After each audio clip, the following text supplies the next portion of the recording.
Making a quick video to give you guys an update with my first impressions of the new Wilson Pro Lab rackets. I'm out of our second lockdown and finally back on court, so excuse my poor performance. It's basically 3 months without playing and didn't do any exercise at all, so I'm pretty weak and have zero conditioning. In my first few sessions you'll see my poor movement, bad technique, but as the footage moves on, the next sessions a couple days later, my body starts to recover and I start finding a little bit more rhythm. As always, if you can give me a thumbs up and subscribe to help support my channel. I bought these rackets purely for the sake of sharing information with you all, so hopefully it provides you with enough insight on whether or not to spend your hard-earned money. To be honest, if I wasn't making these videos I probably wouldn't be buying them for myself just because they're so damn expensive. So if you do enjoy my content, any support is appreciated, and you can stay up to date with me with my Instagram, which I'm more active. So as I mentioned in my last video, the Wilson Pro Labs line are all very advanced player orientated rackets, which means low powered, more control focused and difficult to use. I'll provide a quick snappy dot points to summarize my thoughts on each racket, as I have to cover 3 rackets. These were all tested in stock form using multiple string setups depending on the racket to test certain things, so I used a stiff poly, a poly multi hybrid and a soft textured poly. I'll customize them and test them to compare for the final review, and I'll post specs in the description to keep this video from going too long, but all will be recovered in the final video. So the Wilson Ultra Pro 16x19 based off the Wilson H19 racket used by Gael Monfils. The 1820 was already released beforehand, and people who enjoyed this racket were looking for a more open, spin friendly and powerful version. This 16x19 version has 6 mains in the throat, so it will be slightly more open in the middle compared to the 1820, which should help with the spin. The stiffness rating is 64 RA Unstrung, which means it's about 61 to 62 strung and flexes more evenly throughout the racket. The paint quality seems pretty good. Framed balls and scuff marks can usually be rubbed off with no visible damage. And yes, with the power level, it is slightly but noticeably higher than the 1820 version, as well as the spin levels and launch angle, which is a really good sign because I haven't added any weight yet, and I'm comparing it to my modded 1820 version, which has a slightly higher swing weight. But mine did come in slightly over spec'd, but theoretically it should really improve in all categories once you add the weight, just like the 1820 did. The stability obviously lacks in stock form and can twist quite a lot if you aren't hitting the center, but volleys even in stock were surprisingly very good, easy to get around with great touch and feel. Despite the stability being a bit shaky on the ground strokes, I felt it to be pretty decent on the volleys. Control is just a little less than the 1820, but not significantly, and for the added benefits of the power and spin may be a good trade-off. With flat serves, they're fairly weak, but there is some good control there to offset it. But if you can hit a clean kick serve, you can get some nice jump on the ball, even with the hybrid setup or smooth poly. Returns are definitely shaky and need weight to fix the twisting, but the racket is overall easy to use. Obviously still low powered, but the nice feel is still there if you're accustomed to the 1820. I do not recommend a stiff poly in this racket, unless you want and prefer the stiffer feel to take over. I think the racket may be tension and string sensitive slightly, so that if you have any history with wrist or elbow pains, it may cause a flare up if you use a stiff poly. And this is what I kind of experienced when I put the stiff poly in. It affected my wrist, and also a good friend of mine who had some elbow and shoulder issues with soreness the day after using it. I recommend no more than 52 pounds, but preferably mid to high 40s because you probably want that extra free power. And once you switch to a hybrid or soft poly, then you should have zero issues with stiffness, and you can get that magical feel that the Ultra is known for. I personally think it is the perfect blend of flex and just the right touch of stiffness. This racket is not made for people who do not want to customize it, as playing with it in stock is not ideal and it's not what it's really made for. Both 1820 and 1619 are considered platform frames, which mean they are purposely light to begin with, so you can add weight to it in any shape or form to get it to your perfect setup. This is very subjective and takes time to find the right setting. Some people don't want to use it just because of that, but if you're lucky enough to find your setup, you'll enjoy a beautiful no frills racket. Also, if you're looking for power or require some form of free power, this is not the racket for you. The swing weight seems to average around the low 320s, so getting over or under spec racket is no big deal because the aim is to add weight anyway. but from what's been seen so far, the quality control has been pretty good on these batch of rackets. I think it's best suited towards eastern or light semi-western grips to get the most out of the balance between a good driving ball and some spin added to it. Moving on to the Wilson Blade Pro 16x19, basically what is known as the Wilson H22 used by Karen Khachanov.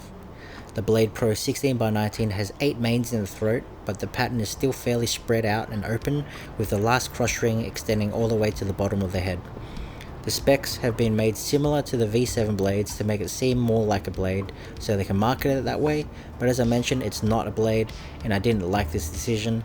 I would have preferred it to be a platform frame like the Ultra Pro so I can have some freedom of movement with modifications. This racket has an RA of 65 unstrung, making it around 62 to 63 strung, and it flexes primarily at the throat of the racket. The paint quality is similar to the Ultra Pro, having no issues so far with no marks of any kind, even with heavy framed balls. The Blade Pro has more power than the Ultra Pro and provides quite a bit more spin, but it's also much higher to begin with in swing weight in stock form, so my final review will be able to compare both of them when they're customized. It has more plow and power than the Blade V7 16x19 and 1820 versions.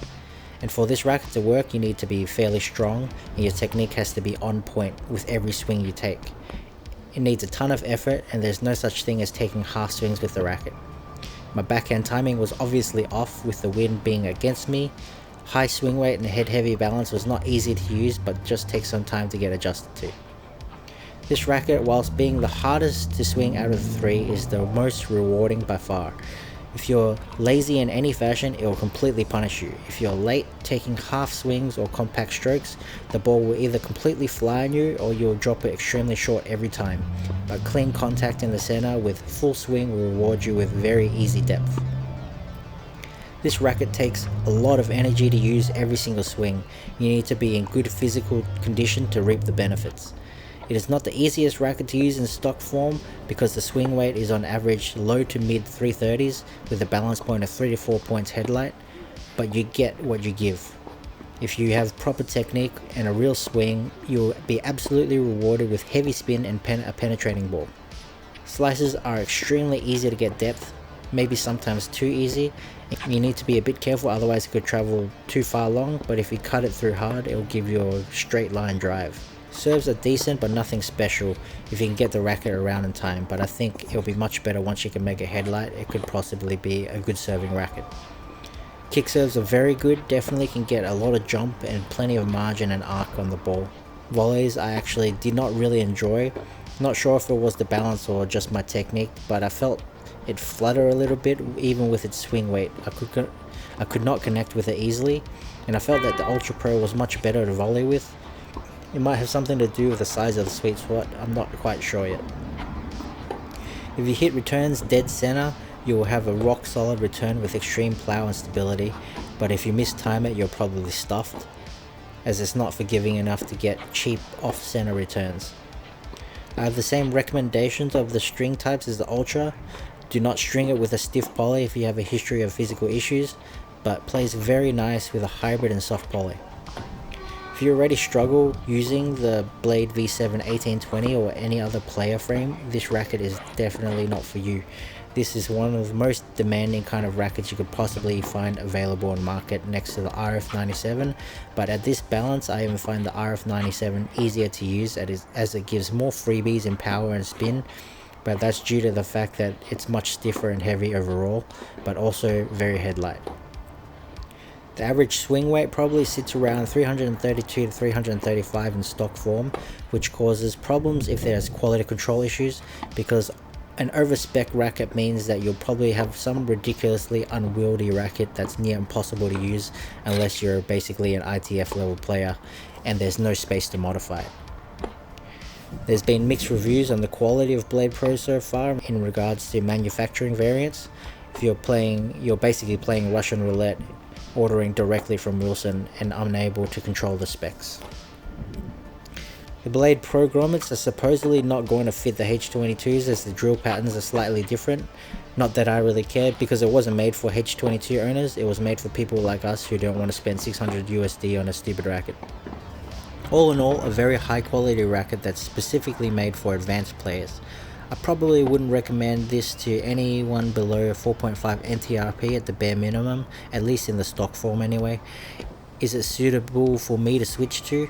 I need to find out after customizing it, but I do prefer a little bit more freebies for spin and power just because I tend to be a lazy but aggressive style player.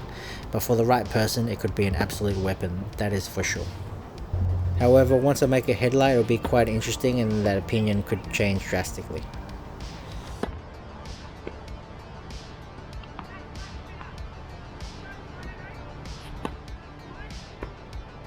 Finally, with the Six.One 95 Pro Staff. This racket, in my opinion, is the best looking racket by far. The glossy paint really brings out the details and makes it look very unique, along with that new Pro Staff 45 graphite braid pattern that they used in the 97 one.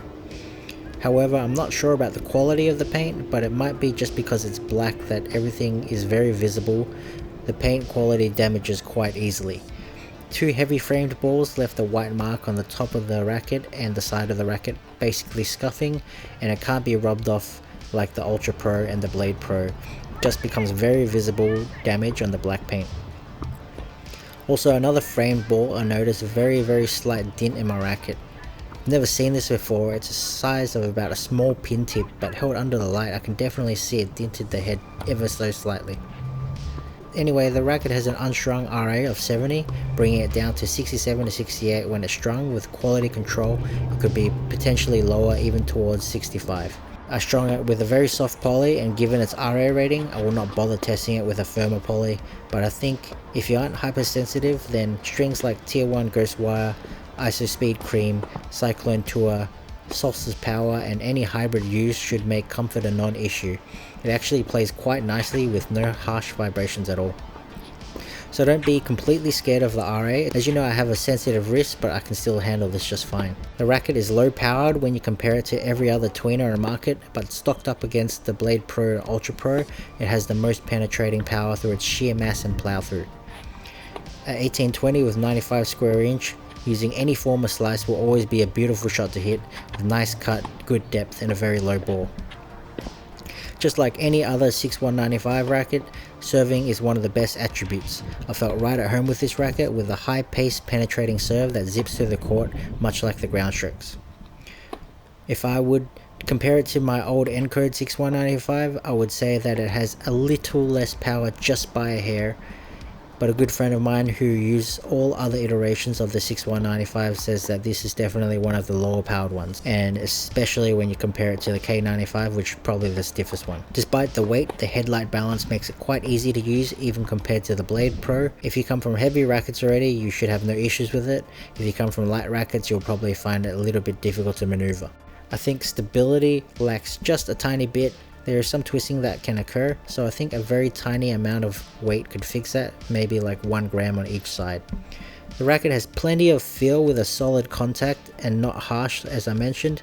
I would say it's like when you put a soft poly in the RF97, but the difference is the RF97 I would start to feel my wrist after about 20 or 30 minutes, whereas with this racket I'm not actually feeling anything at all. I would recommend only using it when you have semi-used balls or brand new balls. Anytime you use a dead ball with a stiff racket is a no-go. You should probably stay away from that at all costs. In stock form, I think this is the best racket out of the three right off the bat. It does everything very well, provided you're accustomed to handling 350 gram rackets. So that wraps up my first impressions. For the final review, I'll be customizing the rackets as I mentioned, and I'll look to compare them to the pro stock versions of the H19 and the H22 if I can get my hands on them. As I'm out of lockdown, I should have a bit more frequency in my uploads. Appreciate you for tuning in as always. I hope to see you in the next video.